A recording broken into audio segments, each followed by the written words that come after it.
تو خیر گراؤنڈ صورتحال تو یہی ہے، اور اسی بات کے ساتھ اگر یہ بلہ میدان میں رہتا ہے تو مجھے یہ لگتا ہے کہ 8 فروری کا جو انتخاب ہے وہ ذرا مشکل ہوتا جائے گا، کیونکہ اسٹیبلشمنٹ نے خود اپنی ہی غلطیوں کی وجہ سے اس وقت اتنی زیادہ تحریک کو زور دے دیا ہے پاکستان تحریک انصاف کے حق میں، کہ بڑا مشکل ہو جائے گا ان کے لیے ایک ہیوج ووٹر ٹرن آؤٹ کو روکنا اور انتخاب میں اتنی بڑے پیمانے پر دھاندلی کرنا جہاں پاکستان تحریک انصاف کو باہر رکھا جا سکے۔ اس کی ایک چھوٹی سی مثال میں آپ کو دے دیتا ہوں۔ اکانومسٹ میں خان صاحب کا آرٹیکل آیا، آرٹیکل چھپا،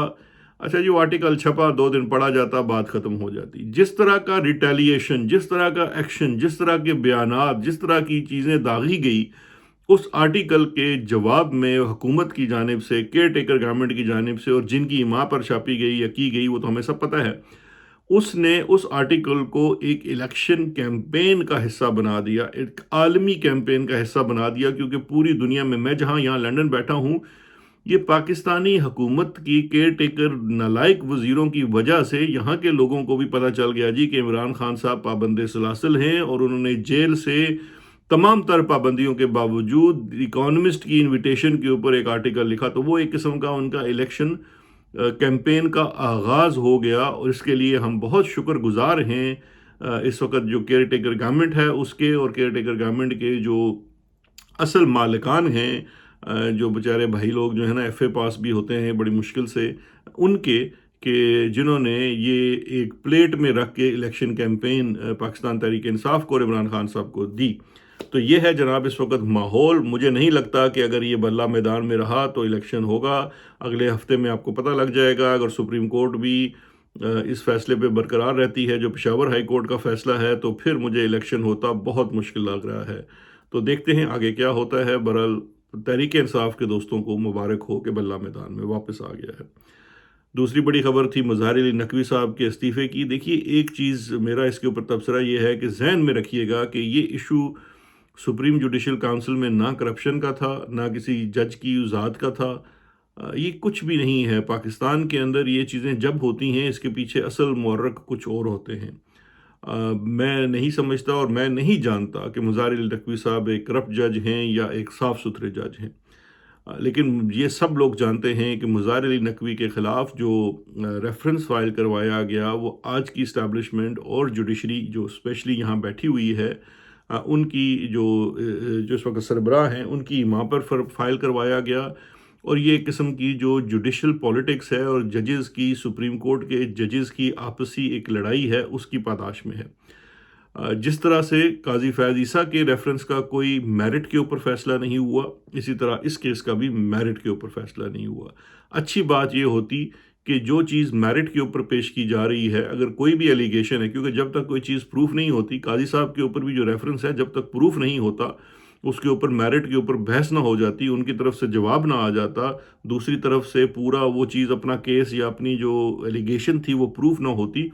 تو پھر تو ہم بات کرتے کہ جی اس میں وہ صاف ہوئے یا نہیں ہوئے، کیونکہ میری نظر میں وہ بھی صاف نہیں ہوئے اور مظہر علی نقوی صاحب بھی صاف نہیں ہوئے۔ مجھے لگتا یہ ہے کہ مظہر علی نقوی صاحب کو ان کے دوستوں نے یہ مشورہ دیا ہوگا کہ یہ جس طرف حالات جا رہے ہیں اور جتنا گندا آپ کا مخالف ہے، بہتر یہ ہے کہ آپ استعفیٰ دے دیں اور چلے جائیں۔ لیکن یہ استعفیٰ اس دن آنا جس دن بینچ نے مشرف والے کیس کا فیصلہ دیا، وہ بڑا معنی خیز ہے۔ وہ معنی خیز اس لیے ہے کہ دیکھیے ایک چیز تو دیکھ لیجئے، یہ مظہر علی نقوی اور قاضی فیض عیسیٰ تو سمجھ لیں کہ اس وقت کی اسٹیبلشمنٹ اور آج کی اسٹیبلشمنٹ کی آپ چوائسز یا پریفرنس کی تو بات کر سکتے ہیں، لیکن مشرف کا جو فیصلہ ہے یہ سیپریٹ ہے، یہ الگ ہے اس بات سے کہ آپ فیض کے دھڑے کے ہیں یا عاصم منیر کے دھڑے کی بات کر رہے ہیں، کیونکہ اس فیصلے کا تعلق جو ہے وہ انسٹیٹیوشن سے ہے، وہ پاکستان آرمی کے انسٹیٹیوشن سے ہے۔ دیکھیے مشرف کو کس چیز کی سزا دی گئی؟ مشرف کو سزا دی گئی آرٹیکل 6 یعنی کہ کانسٹیٹیوشن، یعنی کہ ہائی جو ٹریزن کہہ لیجئے، یا سب سے بڑا جو جرم پاکستان میں ہو سکتا ہے وہ ہے ایبروگیشن آف کانسٹیٹیوشن، یعنی کہ آئین کی معطلی، آئین کو توڑنا۔ اس کے لیے ان کو سزا دی گئی، اور یہ سزا ان کو جب دی گئی جب وہ ایک آرمی ڈکٹیٹر تھے۔ اس کے پیچھے بڑی لمبی کہانیاں ہیں، بڑی لمبی سٹوریز ہیں کہ یہ سب کچھ جب کروایا گیا، یہ آرٹیکل 6 جس زمانے کے لیے لگایا گیا، اس وقت اپنے ہی ادارے کے اندر سے جو ان کے لوگ تھے، اسپیشلی جو وہ بڑے اپنے قریب سمجھتے تھے، اور یہ بعد میں مشرف صاحب نے پرائیویٹلی، میں گواہ ہوں، لوگوں کو کہا بھی کہ جنرل کیانی کی بابت سے ہی ان کی طرف سے بہت زیادہ جسے کہتے ہیں جو کارروائی ڈالی گئی ان کو فارغ کروانے کی، تو یہ چیزیں تو اپنی جگہ ریکارڈ پہ موجود ہیں.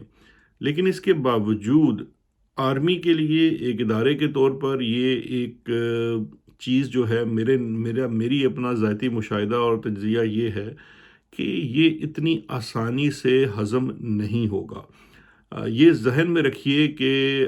کوئی بھی چیف ہو، چاہے اس کی جو بھی پولیٹکس ہو، یہ ادارہ اس کی بہت زیادہ پاسداری کرتا ہے، اور اس ادارے میں جو لوگ بھی اوپر بیٹھے ہوتے ہیں وہ اس چیز کو کبھی بھی پسند نہیں کرتے کہ ان کے فارمر چیف کے ساتھ اس طرح کی چیز ہو.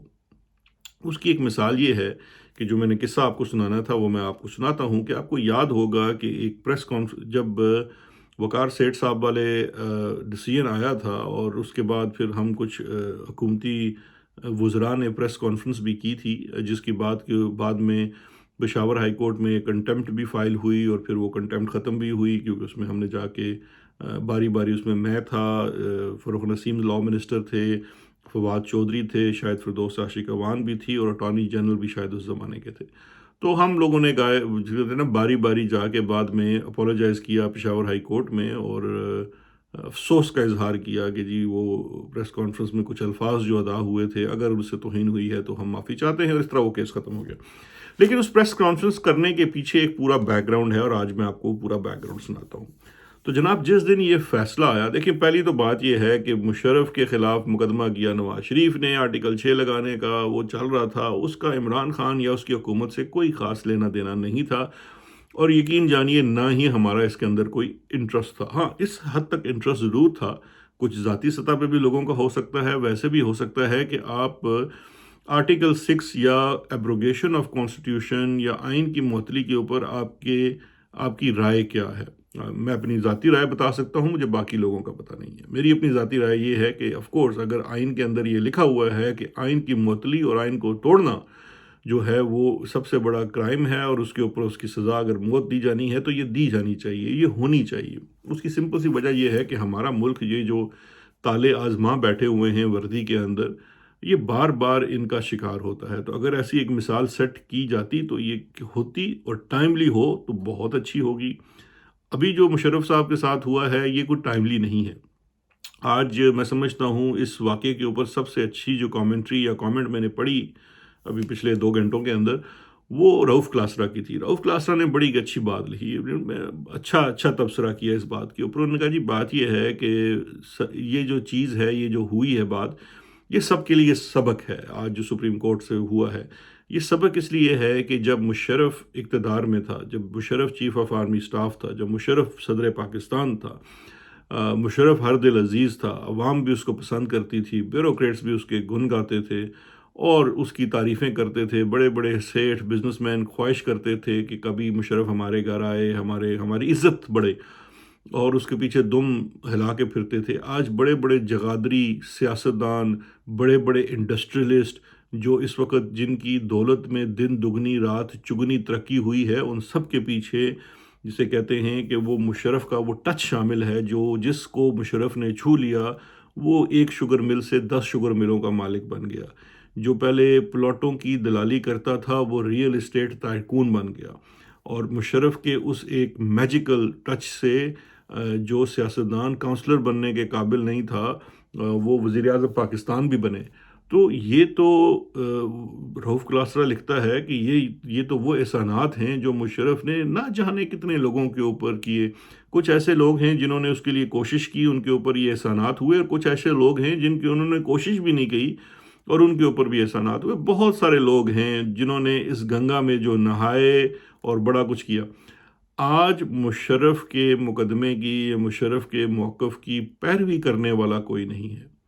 اصل میں سب سے بڑا جو ہے سبق اس پورے ایشو کا یہ ہے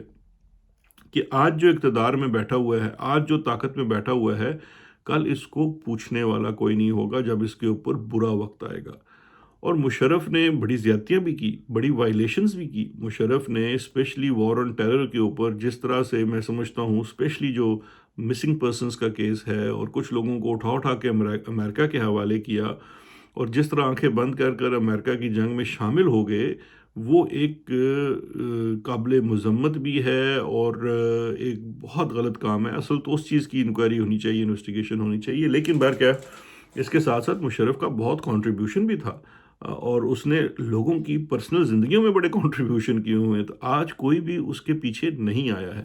آج کا جو یہ رجیم بیٹھا ہوا ہے، یہ تو ظالم بھی بڑا ہے۔ اس نے تو، آپ اس وقت ایک ایک شہر پہ جائیں اور وہاں سے پوچھیں تو جو ظلم کی داستان ہے، ایک ایک شخص کے ساتھ انہوں نے جو ظلم کیا ہے، تو کل جب ان کے اوپر آرٹیکل 6 لگے گا، جب ان کے اوپر اگر ایسا وقت آیا تو ان کے پیچھے پھر کون جائے گا؟ اگر مشرف کے پیچھے آج کوئی نہیں نکلا، اور آج مشرف کا کیس سپریم کورٹ سے بھی اس لیے ختم ہو گیا کہ پیروی کرنے والا کوئی نہیں ہے۔ حکومت نے تو اپیل فائل کی تھی، اب حکومت ہی بھاگ گئی، حکومت چینج ہو گئی۔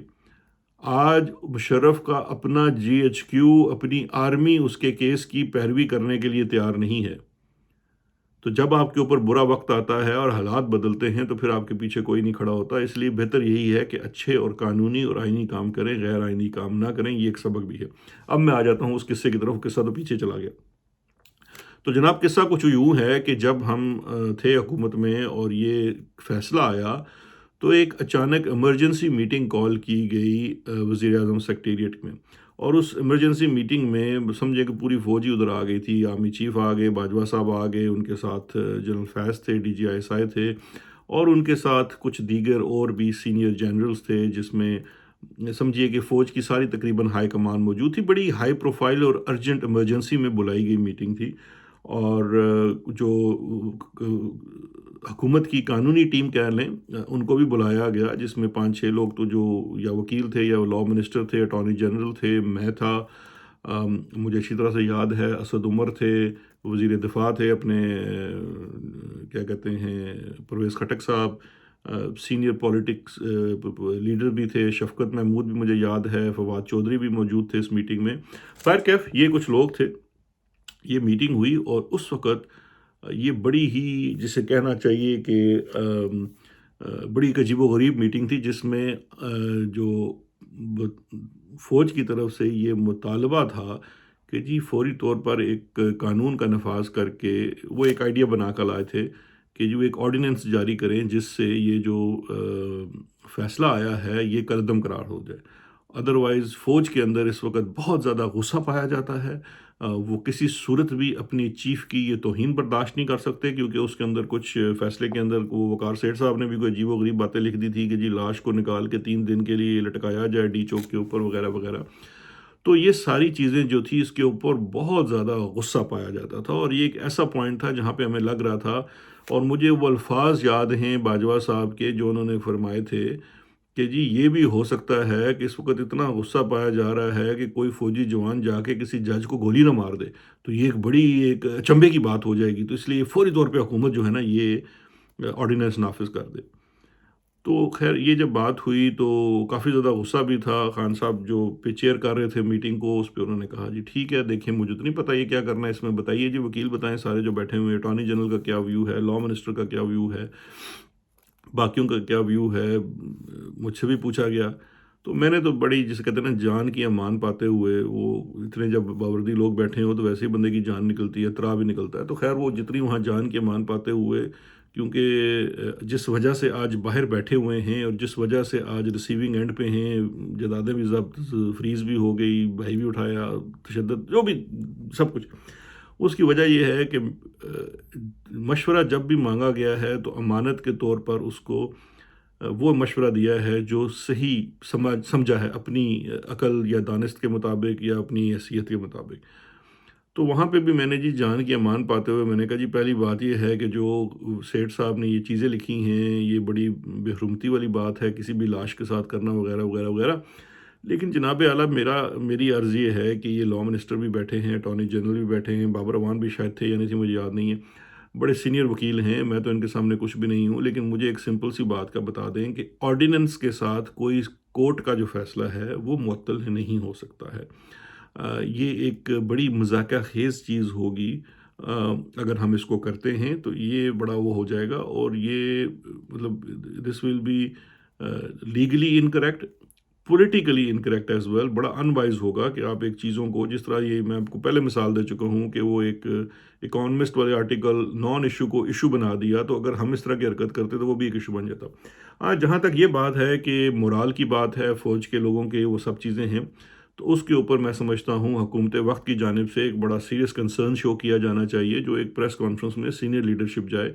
اور وہاں پہ یہ میں نے تجویز کی تھی، یہ میری تجویز تھی کہ جی جو یہ ہمارے سینئر بیٹھے ہوئے ہیں، جس میں اسد عمر وغیرہ ہیں، شفقتیں، یہ جائیں، تو یہ تو بھائی بھاگ گئے اس سے کہ نہیں نہیں نہیں، یہ تو ہمیں تو پتہ نہیں ہے جی، یہ تو لیگل میٹر ہے تو آپ کریں۔ وہ خیر انہوں نے پھر آگے مجھے، فاروق نسیم اور جو آئی تھنک انور منصور تھے، ان کو آگے کر دیا کہ جی آپ جا کے پریس کانفرنس کریں، اور پریس کانفرنس کر کے تھوڑا سا اس کے اوپر، جسے کہتے ہیں نا، یہ ایک پولیٹیکل وہ تھا کہ آپ نے جا کے پریس کانفرنس کر کے ایسی باتیں کریں جس سے جو ہے عام جو فوجی ہے اس کو یہ احساس ہو کہ نہیں، حکومت ہمارے ساتھ ہے، اور ہماری جو بھی وغیرہ وغیرہ، جو وہ ایک، یہ ایک پولیٹیکل وہ تھا۔ تو یہ قصہ، اچھا خیر وہ ہم نے پھر جا کے کیا، بعد میں ہم نے بھگتا بھی، سب کچھ ہوا، لیکن یہ پریس کانفرنس کر کے ہم نے اس وقت جو ایک اسٹوپڈیٹی کروائی جا رہی تھی کہ آپ ایک آرڈیننس نافذ کر دیں جس سے یہ فیصلہ معطل کر دیں، اس اسٹوپڈیٹی سے جان چھڑا لی۔ یہ میرا مشورہ خان صاحب کو فوراً پسند آیا، اور انہوں نے کہا جی کہ بالکل یہ کریں، اور پھر ہم دیکھتے ہیں آگے کیا کریں، کیونکہ آپ نے اس وقت ایک قسم کا، جسے پنجابی میں کہتے ہیں، ڈنگ ٹپانا تھا، کہ ورنہ تو یہ آگے تھے تینوں تلواریں لے کے کہ بھائی یہ کریں، تو یہ بڑا مشکل ہو جاتا ہے۔ تو خیر وہ ہم نے کر دیا۔ اب یہاں پہ یہ بات کرنے کا مقصد یہ تھا کہ اس وقت یہ کوئی ایسا تو نہیں ہے کہ مشرف صاحب جو تھے وہ بڑے کچھ سگے تھے جنرل باجوہ کے اور جنرل عاصم منیر کے نہیں ہوں گے۔ یہ جو چیز ہے، یہ اس کے اثرات جو ہیں بڑے دیر تک ہوتے ہیں۔ میں نہیں سمجھتا کہ آج کا جو فیصلہ ہے، جو بھی قاضی عیسیٰ کی گٹھ جوڑ ہے فوج کے ساتھ یا اداروں کے ساتھ، وہ اپنی جگہ ہوگی، لیکن میں نہیں سمجھتا کہ آج کا جو فیصلہ ہے اس کے اوپر رضامندی شامل ہوگی آرمی کی بطور انسٹیٹیوشن، اور اگر ان کی رضامندی شامل نہیں ہے اس کے اندر، تو وہ اس چیز کو کسی بھی صورت اچھے نہیں لیں گے۔ اس پہ میں کوئی اس طرح کی ججمنٹ نہیں دے رہا کہ یہ بات درست ہے یا نہیں درست ہے، میں آپ کو ایک فیکچول چیز بیان کر رہا ہوں کہ یہ مجھے وہ رکھنا نظر آ رہا ہے اس وقت، جو سب کچھ جسے کہتے ہیں نا ہیپی گو لکی، بغض عمران میں، عناد عمران میں چل رہے ہیں ایک دوسرے کے ساتھ، وہاں پہ میں آپ کو بتا رہا ہوں this is the first line that is being drawn, جہاں پہ فوج کو بھی ایک دفعہ احساس ہوگا کہ بھائی یہ جن کے ساتھ آج کل ہم سانجھ داری کر رہے ہیں بغض عمران میں، یہ وہ ہمارے بھی سگے نہیں ہیں، اور وقت آنے پہ ہمیں بھی لٹکا سکتے ہیں۔ تو یہ اس کانٹیکس میں جائے گی۔ میرا خیال تھا کہ یہ بات آپ سے عرض کر دوں، اب آپ لوگ اس کے اوپر خود سمجھدار ہیں، فیصلہ کر سکتے ہیں، سوچ سکتے ہیں، دیکھ سکتے ہیں کہ چیزیں کس طرف جا سکتی ہیں فیوچر میں۔